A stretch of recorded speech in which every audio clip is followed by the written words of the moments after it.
Hello and welcome to the planet of Dolos, where the sky is on fire and no one can see shit, because the whole planet fucking sucks.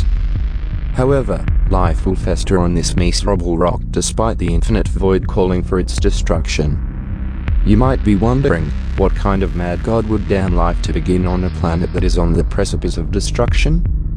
Me, that's who, this ain't your mama's speculative evolution project motherfucker. As fate would have it, it would begin in the most improbable of places, around a rogue supermassive black hole. How on earth would life survive around a massive black hole, you may ask?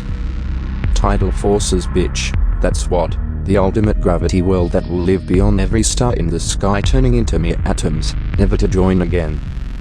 Deep below the ice of this dark wasteland, fart gases bubble up from the inner mantle, which jumpstarts the prebiotics for life. Single-cell colonies grow up around deep-sea vents that spew out into the cold, desolate waters. These single cells diversify into some fucking weird-ass shit. To be honest, this looks like spiders tried to make pottery with only a power drill and fiberglass that are ribbed for her pleasure. These poor excuses for life forms lived on for 2.3 billion years without advancing because fuck you, they deserve a break. After watching some telly, these modern art sculptures made their first real advancement.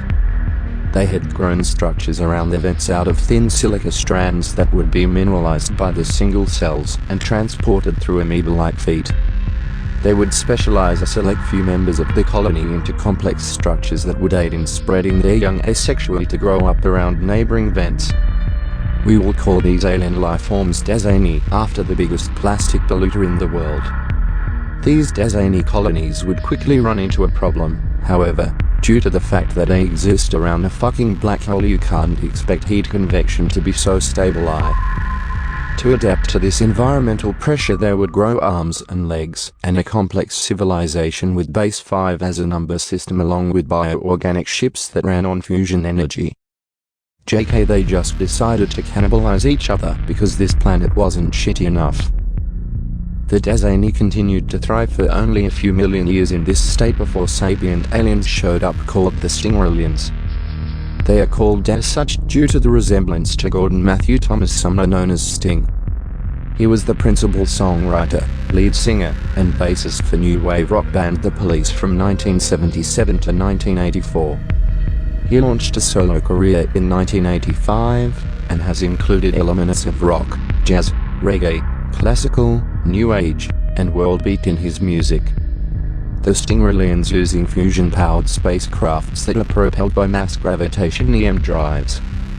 The skin of the Stingeraliens is composed of hardened Coca-Cola, and their flesh is made of carrot material. They respire neon gas, and exhale out xenon gas through carrot flaps on the neck of the Stingeralien. Their arms are segmented extensions of the ribs, and they don't have any fingers. The horngus of a Stingeralien is connected to the skungal ventral body, which contains the dill sac organ, which is where the digestive glands, reproductive, cochlear, and secondary ingestion take place. What will happen to the Dazani bottles in the face of such a refined creature? Will the Stingeraliens turn Dolos into a nature reserve? Will this video ever get to part 2?